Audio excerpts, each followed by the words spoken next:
আসসালামু আলাইকুম, সবাইকে স্বাগত জানাচ্ছি বিডি ভিউজে। আপনাদের সাথে আছি আমি রিক্তা ইসলাম।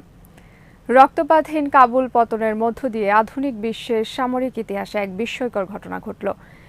আফগানিস্তানের মতো বিশাল একটি দেশ এত অল্প সময়ের মধ্যে দখল করার নজির যুদ্ধ বিগ্রহের ইতিহাসে খুব কমই আছে। তালেবান গত 6 আগস্ট প্রথম প্রাদেশিক রাজধানী দখলের মাধ্যমে তাদের সর্বান্তক অভিযান শুরু করে। এরপর মাত্র 10 দিনের মাথায় তারা গত 15ই আগস্ট কাবুল দখল করে প্রেসিডেন্সিয়াল প্রাসাদে ঢুকে পড়ে। পালিয়ে যান দেশটির প্রেসিডেন্ট আশরাফ ঘানি। একটি গুলিও খরচ না করে তালেবানের কাবুল দখলের ঘটনা পুরো বিশ্বকে হতবাক করে দিয়েছে। তেমন কোনো রক্তপাত ছাড়াই এত বড় বিজয় অর্জন করার কথা হয়তো তালেবানও কখনো ভাবেনি। কিন্তু এখন মিলিয়ন ডলারের প্রশ্ন হলো, বহু জাতি গোত্রে বিভক্ত আফগানিস্তানকে পরিচালনা করার দক্ষতাকে এই রাজনৈতিক সংগঠনের আছে? কি ধরনের চ্যালেঞ্জই বা আজ তাদের মোকাবেলা করতে হবে, আজ জানাবো সেই বিশ্লেষণ। প্রতিবেদনটি তৈরি করেছেন মোতালেব জামালি।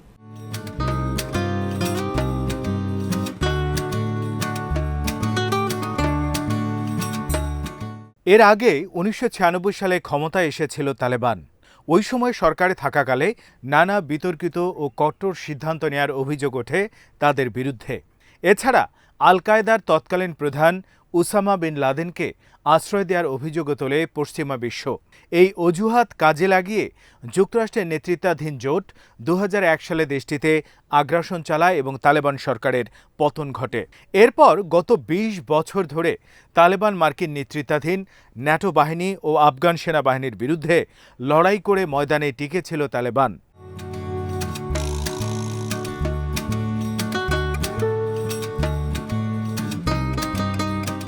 কাবুল দখলের পর তালেবানের মুখপাত্র জবিউল্লাহ মুজাহিদ গত 17 আগস্ট প্রথম সংবাদ সম্মেলন করেন। সংবাদ সম্মেলনে তিনি বলেন, এই তালেবান 20 বছর আগের সেই তালেবান নয়, সময়ের সঙ্গে সঙ্গে তাদের অনেক পরিবর্তন হয়েছে। তিনি বলেন, আমাদের অভিজ্ঞতা, পরিপক্কতা ও দৃষ্টিভঙ্গির বিচারে 20 বছর আগের তালেবানের সঙ্গে আজকের তালেবানের ব্যাপক পার্থক্য রয়েছে।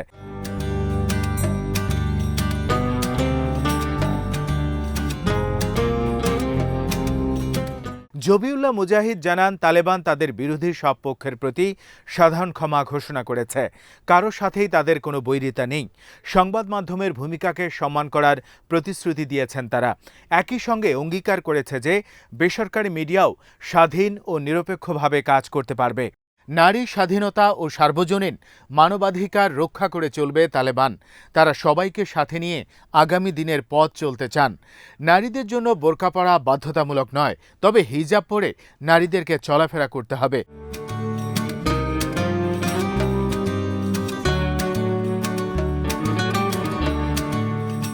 তালেবানদের দেয়া এসব প্রতিশ্রুতি কতটুকু বাস্তবায়িত হবে সেটাই এখন বড় প্রশ্ন। কথা ও কাজের মিল না থাকলে তারা যে জনগণের রোষের মুখে পড়বে তা বলার অপেক্ষা রাখে না। আন্তর্জাতিক ক্ষেত্রেও তারা গ্রহণযোগ্যতা হারাবে।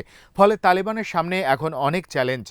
নতুন সরকার গঠন করা ছাড়াও রাজনৈতিক, অর্থনৈতিক, কূটনৈতিক, সামাজিক সহ বিভিন্ন ক্ষেত্রে নিত্য নতুন চ্যালেঞ্জ তালেবানকে মোকাবেলা করতে হবে। এসব চ্যালেঞ্জ অতিক্রম করতে তারা কতটুকু সক্ষম হবে তার উপরে নির্ভর করছে তাদের ক্ষমতায় টিকে থাকা।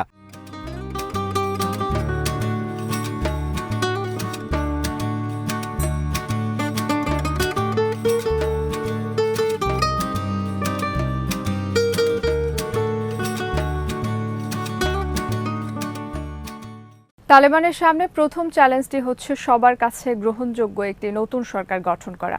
এখন তাদের মনোযোগ সেদিকেই নিবদ্ধ। তালেবানের নেতারা চেষ্টা করছেন সব পক্ষের লোকজন নিয়ে একটি সরকার গঠন করার। এজন্য তারা সবার প্রতি আহ্বান জানিয়েছেন তাদের সরকারে যোগ দেওয়ার। এমনকি নারীদেরকেও তারা তাদের সরকারে থাকার আহ্বান জানিয়েছে।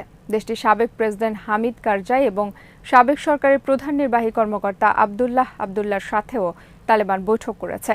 সব পক্ষকে সাথে নিয়ে নতুন সরকার গঠন করে দেশের শান্তিপূর্ণ পরিস্থিতি বজায় রাখতে তালেবান কতটুকু সক্ষম হবে তার উপর নির্ভর করছে রাজনৈতিক স্থিতিশীলতা।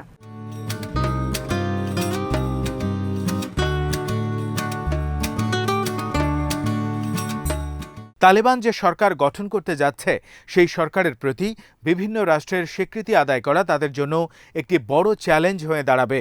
কারণ আন্তর্জাতিক স্বীকৃতি না পেলে তালেবান আবারও একঘরে হয়ে পড়বে। এজন্য তালেবান চেষ্টা করছে সব প্রতিবেশী সহ অন্যান্য দেশের স্বীকৃতি যাতে আদায় করা যায়। চীন ইতিমধ্যে জানিয়েছে তারা তালেবানের সরকারের সঙ্গে কাজ করবে।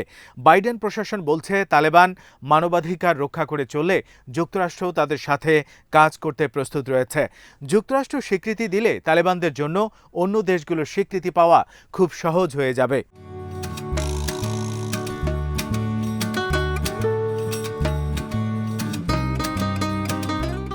অবশ্য ক্ষমতা দখলের আগেই তালেবান চীন, রাশিয়া, ইরান, পাকিস্তান সহ বিভিন্ন দেশের সাথে সম্পর্ক স্থাপন করে তাদের কূটনৈতিক দক্ষতার পরিচয় দিয়েছে। এ কারণে ধারণা করা যায় যে তাদের নতুন সরকারের প্রতিও এসব দেশের স্বীকৃতি আদায়ে সক্ষম হবে তালেবান।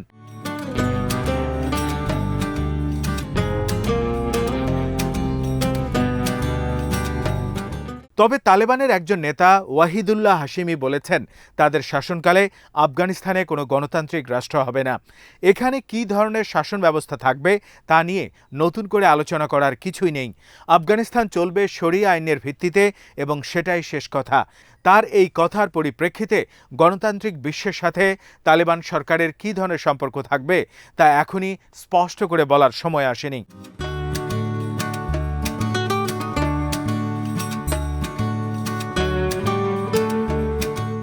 তালেবানের সামনে অন্যতম গুরুত্বপূর্ণ চ্যালেঞ্জ হচ্ছে অর্থনৈতিক সংকট মোকাবেলা। দীর্ঘ সময় ধরে একের পর এক যুদ্ধে বিপর্যস্ত আফগানিস্তানের অর্থনীতি একেবারেই ভেঙে পড়েছে। এই অবস্থার মধ্যেই সরকার গঠন করতে যাচ্ছে তালেবান। নতুন সরকার গঠনের আগেই যুক্তরাষ্ট্র ঘোষণা করেছে তাদের কাছে গচ্ছিত আফগান কেন্দ্রীয় ব্যাংকের 9.5 বিলিয়ন মার্কিন ডলার তারা জব্দ করেছে। এই অর্থ তালেবানকে দেয়া হবে না। তবে যুক্তরাষ্ট্রের ট্রেজারি ডিপার্টমেন্ট এ বিষয়ে কোনো মন্তব্য করতে রাজি হয়নি। আর্থিক প্রতিষ্ঠানের সঙ্গে জড়িত এমন দুজন কর্মকর্তা বলেছেন যুক্তরাষ্ট্রের এই নিষেধাজ্ঞা মূলত তালেবানের উপরই আরোপ করা হয়েছে। যুক্তরাষ্ট্রের সিদ্ধান্ত তালেবানদের জন্য একটি বড় ধরনের ধাক্কা।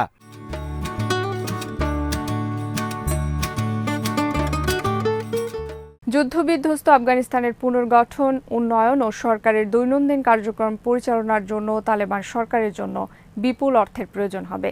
এই অর্থ তারা কিভাবে সংগ্রহ করবে সেটাই একটি বড় প্রশ্ন।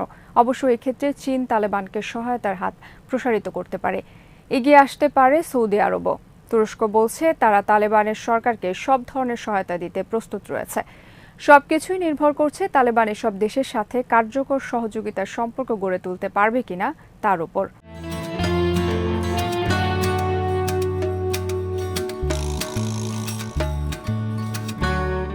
তালেবান সেনারা কাবুল দখলের পর তাদের বিজয় সহজে উদযাপন করতে পেরেছে, কিন্তু তাদের বুঝতে হবে সরকার টিকিয়ে রাখতে আরও বেশি শক্তি ও নিরাপত্তা দরকার।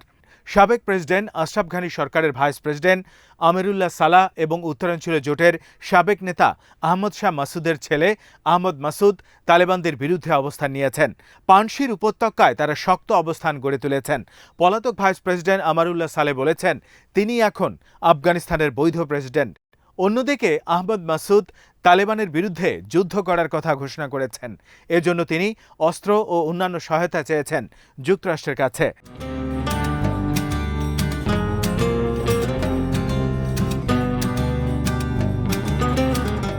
সালেহ ও মাসুদের সাথে রয়েছেন সাবেক সরকারের প্রতিরক্ষা মন্ত্রী জেনারেল বিসমিল্লাহ মোহাম্মদী।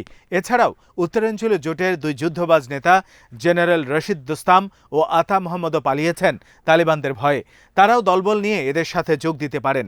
তারা তালেবান বিরোধী অন্য গ্রুপগুলোকে সাথে নিয়ে দেশে একটি বিশৃঙ্খল পরিস্থিতি সৃষ্টি করতে পারেন বলে বিশ্লেষকরা ধারণা করছেন। সে ধরনের কিছু হলে তালেবানকে অভ্যন্তরীণ ক্ষেত্রে বড় ধরনের রাজনৈতিক ও নিরাপত্তা চ্যালেঞ্জের মুখে পড়তে হবে। তালেবান কিভাবে তাদের মোকাবেলা করবে সেটাই এখন দেখার বিষয়।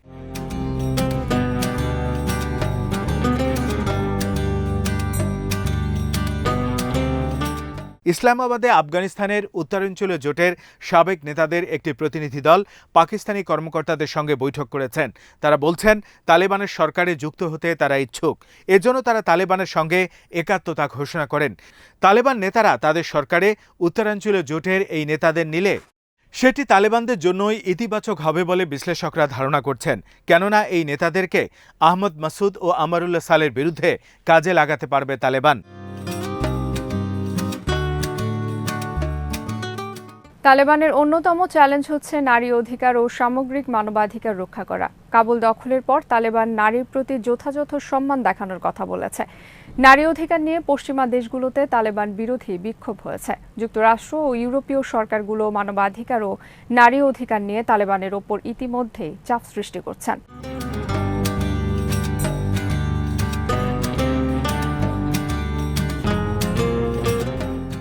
তালেবানের মুখপাত্র জবিউল্লাহ মুজাহিদ সংবাদ সম্মেলনে বলেছেন, তারা নারীদের স্বাধীনতা ও মানবাধিকার রক্ষা করে চলবেন। তালেবান নারীদের স্বাধীনভাবে চলাফেরা করা ও নারী শিক্ষার ব্যাপারে কী পদক্ষেপ নেয় সেদিকে বিশ্ব এখন তাকিয়ে রয়েছে। এর আগে ক্ষমতায় থাকার সময় তালেবানদের বিরুদ্ধে মানবাধিকার লঙ্ঘন ও নারী শিক্ষার বিরুদ্ধে অবস্থান নেয়ার অভিযোগ উঠেছে। গত 2 দশক তাদেরকে সেই দুর্নাম বয়ে বেড়াতে হয়েছে।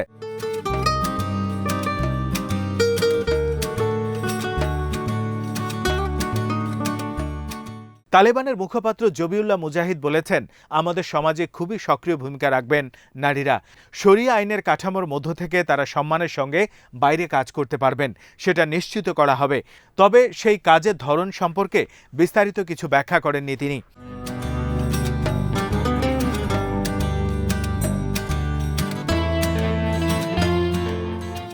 এখন সরকার গঠনের পর নারীদের কী ধরনের স্বাধীনতা দেন তা দেখার বিষয়। তবে শঙ্কা ও সমালোচনার মধ্যে কিছু আশার দিকও আছে। এখন পর্যন্ত কাবুল কিংবা অন্য প্রদেশে নারী নিপীড়নের কোনো খবর পাওয়া যায়নি। বেশ কিছু প্রদেশে ছাত্রীদের স্কুল চালু করার খবর এসেছে। তালেবানরা নারীদের অধিকার কতটা নিশ্চিত করতে পারে সেটাই এখন দেখার বিষয়।